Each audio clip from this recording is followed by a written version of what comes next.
To Go Local Live, I'm Josh Fenton, CEO and co-founder. It is a busy day on Live. First, we've got Robert Rutley. He's from Mott Chace, Sotheby's International, one of our favorite guests every week. Then we jump over at 11 o'clock to Professor Kelly at Providence College School of Continuing Education. He's going to be talking about their micro MBA program and the portion of it that he teaches on sort of make sure your financial wherewithal is in great shape. You know what your costs are before potentially the next crisis hits your business. And then Priya Banjale, she's one of the top forensic experts in the country. She's a physician over in Barrington. You've seen her on CNN. She is top notch. And then at 1:30, we'll have Dr. Michael Fine. He's the former director of health. He'll be updating us on the coronavirus. But let's go to Robert Rutley from Mott Chace. Robert, thanks so much. Thanks for having me, Josh. Okay, let's go to the big question. What is the state of the market? Are we still going to have 24%, 25% increases in median household prices year over year? I think people want me to say that, the market is calming, but it's not. It's like Groundhog Day. We're still seeing a lot of neighborhoods where there are offers $50,000, $80,000, $100,000 over list price. So that's still happening in hot neighborhoods. I have heard from some other, other agents in tertiary neighborhoods that may not be as hot that, we're not getting a ton of offers. And I think that's happening because they were riding that wave of high prices, and instead of really comping out properties where they should be selling at, they're listing them high in anticipation that this wave is going to continue. You have to list your properties properly, otherwise they're going to sit on the market, and in 72 hours, it's over. Yeah.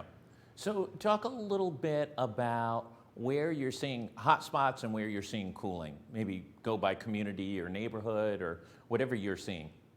Well, I listed a house down on the south side in Washington Park, which is a great neighborhood itself. And, we listed a home at a price that was valued where would have been appraised.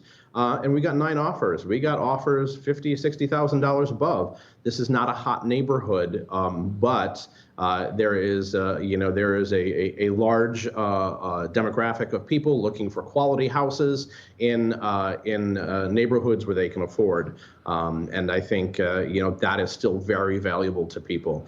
Whereas, over on the east side, I think we're missing out on that entry-level home now because people are overbidding. And so there's no more houses in the 300s or 400s. If there are, they're very rare. Houses that were selling 2 years ago in the 600s and 700s are now 1.2, 1.3 million. So there's been a huge shift in the hot neighborhoods on the east side specifically, and multifamilies all throughout the city. And you're a Washington Parkite. Is that what Yeah, Washington Parkian?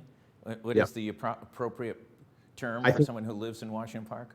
I think we're going to have to coin something right now, so maybe Washington Parkian. Washington Park, yeah.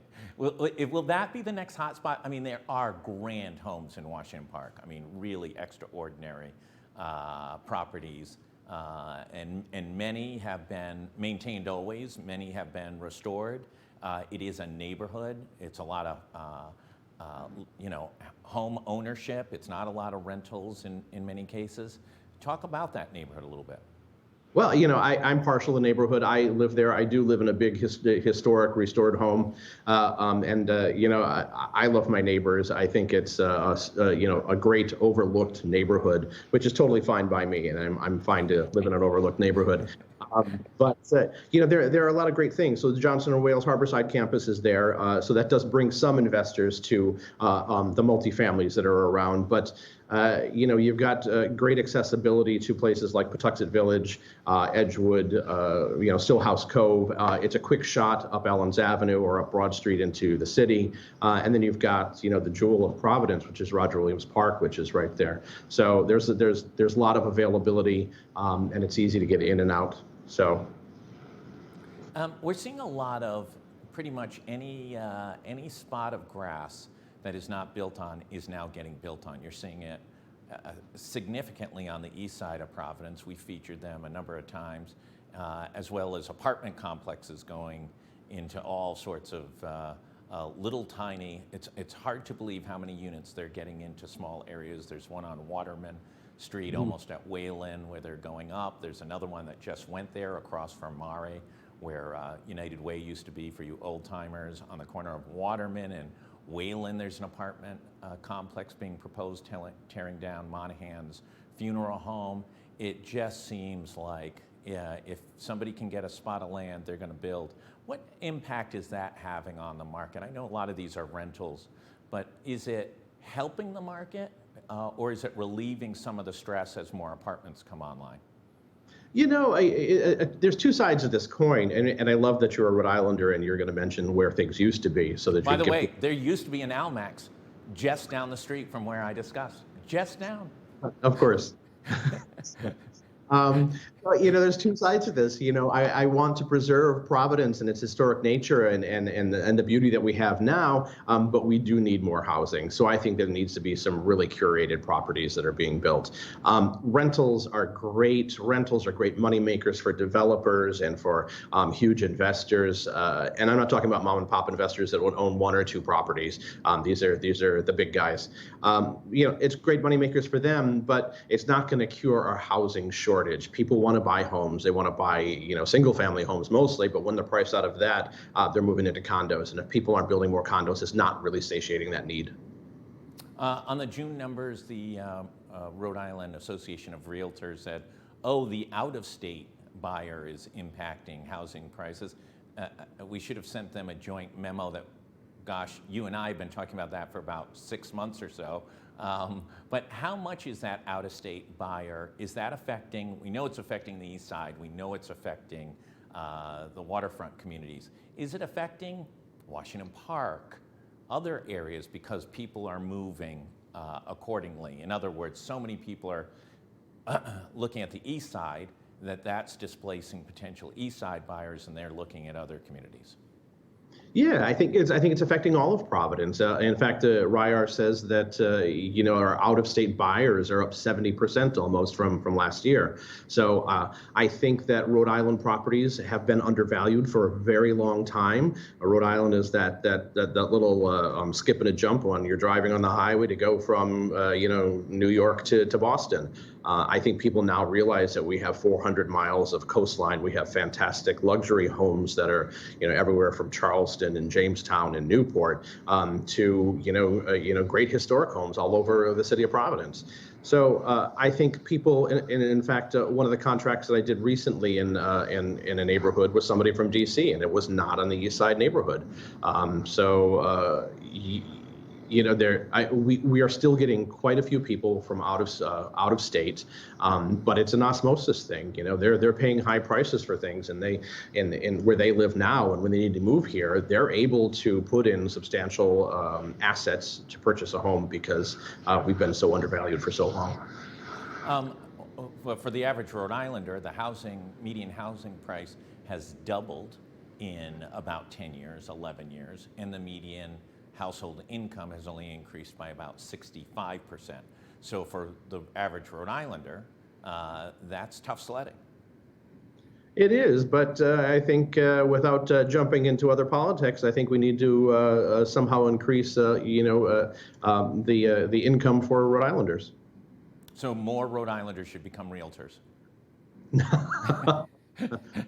There are other ways. There are other ways. Stay out of my pool. There's plenty of real estate for everybody. I don't feel threatened. Robert, talk about where you see the trends going. The Fed seems to have a strategy, doesn't seem to be wavering from it. We don't know the full implications of what the Delta variant will do to the economy over the next few months. We see obviously cases, hospitalizations, and the transmission rates increasing dramatically here in Rhode Island, so we're going to have some kind of event. Certainly from a healthcare standpoint, we're in the midst of it, but it seems to be going up and away.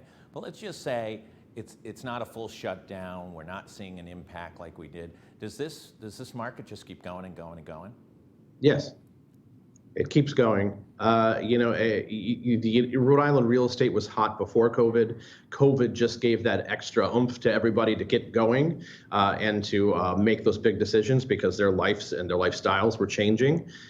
Even if we go back into masks and even if we go into a lockdown, real estate is still going to keep moving. People need to live in homes. It's the top of that Maslow's pyramid. So.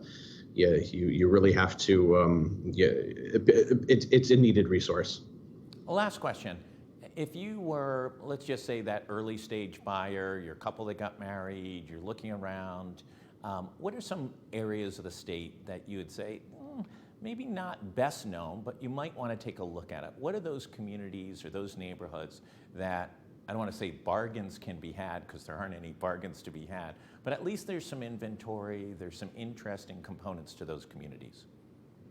Well, I think there's some great places in Cranston, and a lot of times when it comes to, say, Eden Park or Dean Estates or Garden City, I think that's really kind of a local mentality. People are like, oh yeah, if people live in Cranston, they like Garden City or Dean Estates, and I think now I think that might be something that would be interesting to people that are from outside of Rhode Island too. But it's not. You don't do a Google search for like where to live in Rhode Island, and Dean Estates doesn't come up, or Eden Park is not top. But you've got great properties, great communities, and homes that are at good value. So you're a big Cranston pusher. Any place else around the state? I mean, things that are on the coastline are out of reach for many Rhode Islanders. But I think that we've got the countryside that you move in a little bit into the other side of Charleston and Richmond and, out into Coventry. There's beautiful properties out there, and you get a lot more bang for your buck. Robert Rutley from Mott Chace, Sotheby's International. As always, thank you so much. He says the market's going to keep going. For everybody else, stay tuned. We have a busy day. Next up at 11 o'clock, Professor Kelly from Providence College School of Continuing Education on their micro MBA program. A very smart program for that entrepreneur, business owner who can't really take the time necessarily to take 2 years to do an MBA program. This is a really interesting way of approaching a little business, smart business learning.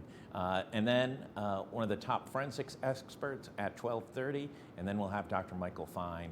He'll be on at 1:30. Thanks, everybody. Stay safe. If you haven't gotten vaccinated, you are out of excuses. Go get it done. Don't be one of those people that's, people are having to deal with the illnesses or even worse. Thanks, everybody. Stay safe.